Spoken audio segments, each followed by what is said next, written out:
Hola, bienvenidos. Hoy presentaremos la segunda actividad para el curso Humanismo y Cultura y de Ciudadanía a- por Santiago Guarín e Isabela Giraldo. El trabajo está titulado La historia detrás de las personas. Y es que las historias que van detrás de las personas son sus vivencias, sus experiencias y eventos que moldearon su vida a lo largo del tiempo. Cada persona tiene una historia única que refleja sus valores, creencias, emociones y decisiones. Al compartir sus historias, las personas conectan realmente con los demás y encuentran esa inspiración que los ayuda a seguir día a día, ese consuelo y además el contacto y el acto de escuchar las historias de los demás nos pueden ayudar a comprender mejor la complejidad y la diversidad de sus vidas. Como breve introducción, las historias de las personas son una forma poderosa de expresión y de comprensión de la vida que nos rodea.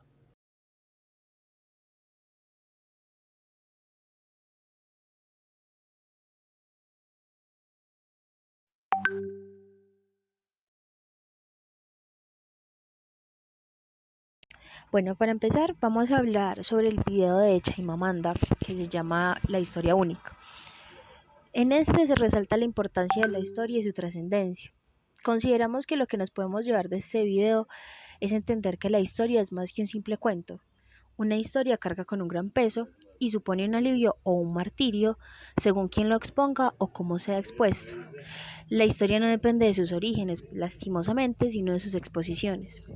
De ahí resaltamos la importancia de cuestionarnos y de no conformarnos, para poder abrirnos a la posibilidad de conocer otras realidades, pero desde sus puntos más auténticos y no aquellos que las élites, la represión política, las tendencias buscan exponer y perpetuar como una historia única. La historia es diversa, es rica, es amplia, es oscura y es brillante.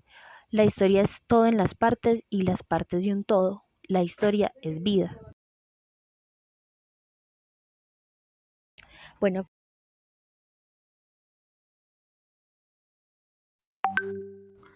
El llamado de la identidad propia, la civilización cultural y la identidad de los demás representan factores que conforman una comunidad, y en esto debe estar presente la inclusión en el día a día.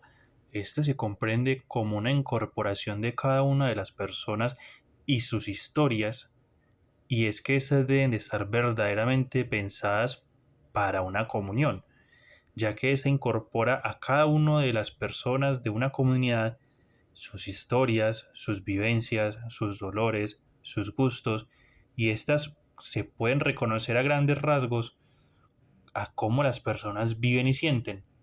Teniendo esto en cuenta, debemos evitar caer en estereotipos y prejuicios que puedan derivar más en una discriminación que en una verdadera identificación de la persona que está a mi lado.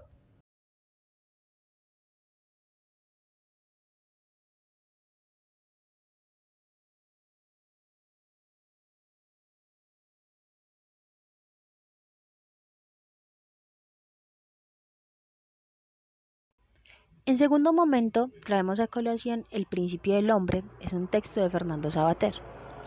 Consideramos que este texto es muy importante en cuanto nos hace un llamado para reflexionar sobre lo que queremos, cómo estamos dispuestos a trabajar por ello y si realmente vale la pena hacerlo.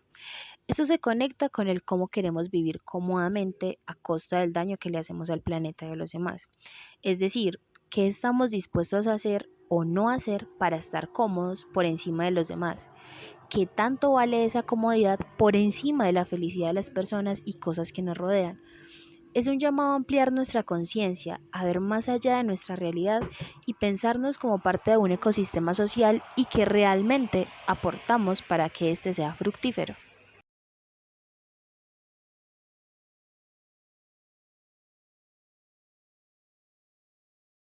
Por otro lado, se plantea el movimiento underground. Fue enfocado en artistas y músicos que operaban fuera del sistema convencional de la industria cultural. Esos artistas a menudo producían y distribuían su trabajo de manera independiente. Esto les permitía tener mayor libertad creativa y explorar temas y estilos que no eran comercialmente viables. Este movimiento también se relacionó con la contracultura y compartió muchos de sus valores y objetivos. Tanto la contracultura como el movimiento underground dejaron un legado duradero en la cultura popular. Muchos de los artistas y músicos que comenzaron sus carreras en estos movimientos se convirtieron en figuras prominentes en la cultura mainstream, mientras que la contracultura sigue siendo una fuente de inspiración para los artistas y pensadores de hoy en día. En resumen, estos movimientos desafiaron la cultura dominante y promovieron la libertad individual y la expresión creativa. La contracultura y el underground son dos términos relacionados pero distintos, que se refieren a un fenómeno cultural que surgió en la segunda mitad del siglo XX. La contracultura se refiere a un movimiento cultural y social que dirigió la década de 1960 en Estados Unidos y se extendió a otros países de Occidente. Este movimiento se caracterizó por una crítica al sistema político y social imperante, así como la cultura dominante en la época. Los integrantes de la contracultura se oponían a la guerra de Vietnam, al racismo, al sexismo y a otras formas de opresión y discriminación. Además, promovían el amor libre, la experimentación con drogas psicodélicas y la búsqueda de forma alternativa de la vida.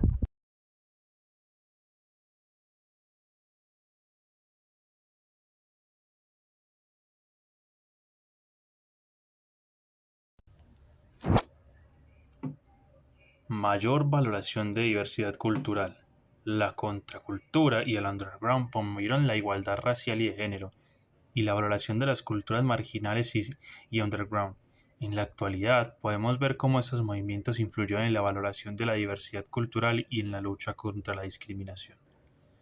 La mayor apertura a la experimentación y a la creatividad, y es que en el underground se promueve la experimentación de diferentes campos como la música, el arte y la literatura. En la actualidad, podemos ver cómo estos movimientos influyeron en la apertura de nuevas expresiones y en la valoración de la creatividad como herramienta para la resolución de problemas. Mayor participación ciudadana y compromiso social. En la contracultura y el underground se promovían la participación ciudadana y el compromiso social. En la actualidad podemos ver cómo esos movimientos influyen en la conciencia social y en la lucha por los derechos de la humanidad y la justicia.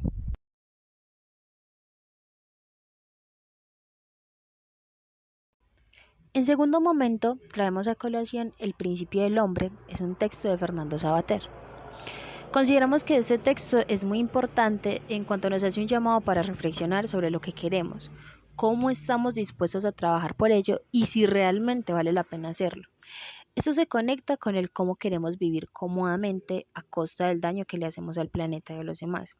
Es decir, qué estamos dispuestos a hacer o no hacer para estar cómodos por encima de los demás.